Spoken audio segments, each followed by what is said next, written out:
and welcome back to my channel. Let me first begin by saying thank you so much for all the great comments and likes, questions that I've been getting. That's really wonderful, and I love to be able to answer your questions and help you guys with your projects. If you like my videos, please be sure to click like and subscribe. Follow me. I'm at FixItUpJack on Twitter and Instagram. If you guys want to leave more comments, suggestions, questions, I would really love to see those. Today's project is sort of a follow-up on the Lincoln Versailles rear end. When I installed that into my 1966 Mustang, it had this rear end in it. And let me tell you, it was a great upgrade from the 3.0 open gears that were in that 8-inch rear end. What this had is 350s with a traction-lok rear end. Good idea for an upgrade to the car. Started driving it. Of course, the brakes worked great. The acceleration was a big improvement. But I noticed one little problem. I still had that dreaded one-wheel peel.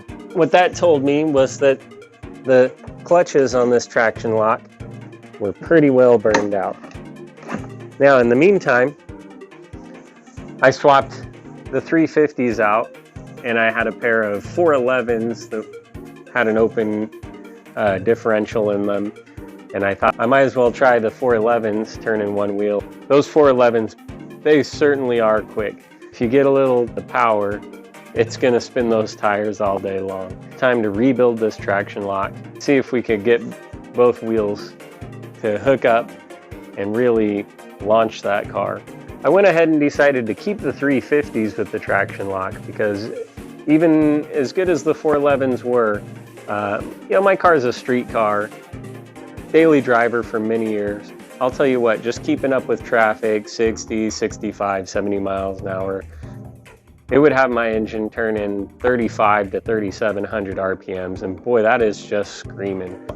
I thought, let's see how well these 350s can do once we got a good clutch package in the traction-lok. Unfortunately, I already did the rebuild on this before I realized people were, you know, getting into my videos, and if I'd have known that beforehand, I certainly would have saved that rebuild to share with you guys.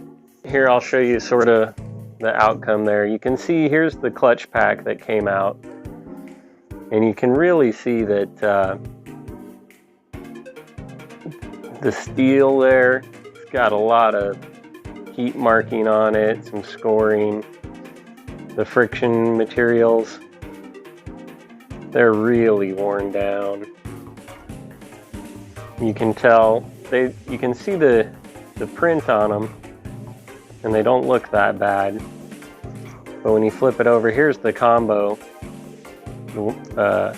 It's the steel and friction together. And you can see how much more tooth there is on that one there compared to the other ones. That's what they should look like, but instead they're almost completely wiped out flat. So it was definitely time to get this thing rebuilt. The next part of the video, I'll walk you guys through dropping the 411s from the car and swapping in this 350 with the traction-lok and see if we can get both wheels hooking up, and hopefully that makes a big improvement.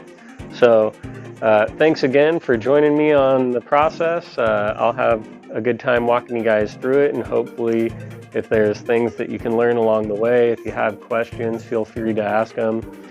Give me suggestions for things to look into, and I'll see if I can keep making some videos for you guys. In the meantime, good luck on your project, and I'll see you on the next video.